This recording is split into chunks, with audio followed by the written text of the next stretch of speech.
তোমার আর আমার পার্থক্য কি জানো? তুমি খেলাধুলা সময় পাইলে কাজ করো, আর আমি একটু সময় পাইলে খেলা দেখি। যারা টিকটকের ভিডিও তৈরি করেন এবং ফেসবুক রিল ভিডিও তৈরি করেন, যাদের আইফোন নেই, তারা কিভাবে আইফোনের মতো video quality HD ultra quality কিভাবে আপনি কালার গেটিং করবেন, সেটাই আজকের ভিডিওতে আপনাদেরকে দেখিয়ে দেবো। তো কথা না বাড়িয়ে চলুন ভিডিওটি শুরু করা যাক। ফার্স্ট অফ অল আমরা ক্যাপকাট অ্যাপটি ওপেন করে দেবো। তো আমরা যে ক্যাপকাট অ্যাপটি ইউজ করবো সেটি হচ্ছে প্রো ভার্সন। আপনারা যদি প্রো ভার্সন ইউজ করতে চান, সেই ক্ষেত্রে আমাদের এই ভিডিওর ডিসক্রিপশন বক্সে ডাউনলোড লিঙ্ক থাকবে, ওইখানে ক্লিক করে আমাদের টেলিগ্রাম চ্যানেল নিয়ে যাবে, ওইখান থেকে আপনি ডাউনলোড করে নিতে পারবেন। তো আমি ক্যাপকাট অ্যাপটি ওপেন করে দিব। তো ক্যাপকাট অ্যাপটি ওপেন হয়ে গেছে। এখন হচ্ছে আমরা এখান থেকে নিউ প্রজেক্ট নিয়ে নেব। নিউ প্রজেক্টে ক্লিক করার পর আমরা যে ভিডিওটি এডিটিং করবো সেই ভিডিওটি এখান থেকে সিলেক্ট করবেন। সিলেক্ট করার পর নিচে অ্যাড অপশনে ক্লিক করে দিবেন। তো দেখুন ভিডিওটি টাইমলাইনে চলে আসছে। আমরা কিন্তু ওমর অন ফায়ারের নর্মাল একটি ভিডিও নিয়ে নিয়েছি। এখন হচ্ছে আমরা ভিডিও টাইমলাইনের উপর একটি ক্লিক করে দিব। ক্লিক করার পর নিচে অনেক অপশন দেখতে পারবো। আমরা রাইট সাইডে চলে আসব। রাইট সাইডে আসার পর এখানে আমরা দেখতে পারবো যে অ্যাডজাস্ট লেখা, এই অপশনটাতে ক্লিক করে দিব। এই অপশনটাতে ক্লিক করার পর এইখান থেকে আমরা এখানে যে আমরা দেখতে পাচ্ছি যে HSL, এই অপশনটাতে ক্লিক করে দিব। এই অপশনটাতে ক্লিক করে দেব। তারপর এখান থেকে আমরা সর্বপ্রথম গ্রিন কালারটি সিলেক্ট করব। গ্রিন কালারটি সিলেক্ট করে প্রথমে হিউ রয়েছে, এটা আমরা কিছুটা মাইনাস করে দিব। তারপর এখান থেকে আমরা স্যাচুরেশনটি একদম ফুল করে দিব। ফুল করে দেওয়ার পর এখান থেকে আমরা ইয়েলো কালারটি সিলেক্ট করে দেব। ইয়েলো কালারটি সিলেক্ট করার পর প্রথমে আমরা স্যাচুরেশনটি একটু বাড়িয়ে দেব, হালকা বাড়িয়ে দেব। তারপর এখান থেকে আমরা হিউটি একটু হালকা মাইনাস করে দিব। তারপর নিচে থেকে আমরা একটু লাইটটা কমিয়ে দেব। তারপর এখান থেকে আমরা কমলা কালারটি সিলেক্ট করে দেব। তারপর এখান থেকে হালকা একটু হিউটি বাড়িয়ে নেব। তারপর এখান থেকে স্যাচুরেশনটি একটু মাইনাস করে দিব। তারপর এখান থেকে টিকমার্কে ক্লিক করে দিব। তারপর এখানে আমরা নিচে দেখতে পারবো যে হাইলাইটস, এই অপশনটাতে ক্লিক করব। এখান থেকে আমরা হাইলাইটসটা একটু বাড়িয়ে কমিয়ে দিতে পারি, তো আমরা একটু বাড়িয়ে দেব। তারপর এখান থেকে শ্যাডোটি একটু মাইনাস করে দিব। এখান থেকে লেফট সাইডে চলে আসার পর আপনি দেখতে পাবেন যে স্যাচুরেশন, এইটি আপনি একটু মাইনার প্লাস করে দিবেন।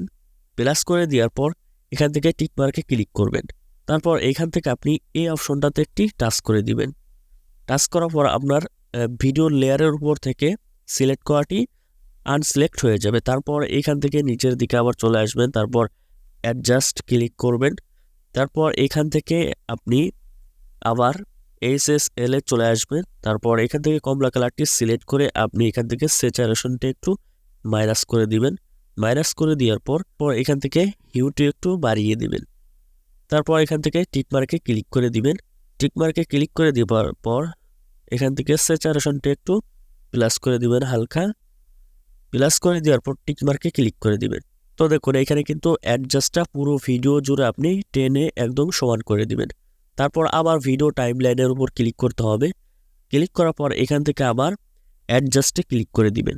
নিচে অ্যাডজাস্ট, এই অপশনটাতে ক্লিক করবেন। ক্লিক করার পর এইখানে আপনি দেখতে পারবেন যে তিনটি অপশন আপনি এখানে পেয়ে যাবেন। তো লাস্টে যে অপশনটি রয়েছে ভিডিও কোয়ালিটি, এই অপশনটাতে ক্লিক করবেন। এই অপশনটাতে ক্লিক করার পর এখানে আপনি 3 নম্বরে যে অপশনটি দেখতে পারবেন যে এইচডি, এই অপশনটাতে ক্লিক করবেন। এই অপশনটাতে ক্লিক করে আপনার এইচডি থেকে এখান থেকে ইউএসডি অর্থাৎ আলট্রা এইচডি এখানে টেনে এইভাবে করে নিয়ে চলে আসবেন।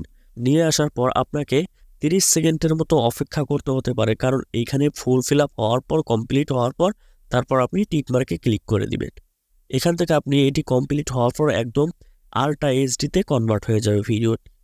তো অলরাইট, এটা কিন্তু আমাদের একদম আলট্রা এইচডিতে কনভার্ট হয়ে গেছে, আপনি কিন্তু দেখতেই পাচ্ছেন। তো আমরা স্ক্রিনের উপর একটু দেখার জন্য আপনাদেরকে দিয়ে দিই যে আপনারা একদম রেজাল্টটা দেখে নিন। তোমার আর আমার মধ্যে পার্থক্য, তুমি খেলাধুলার ফাঁকে সময় পাইলে,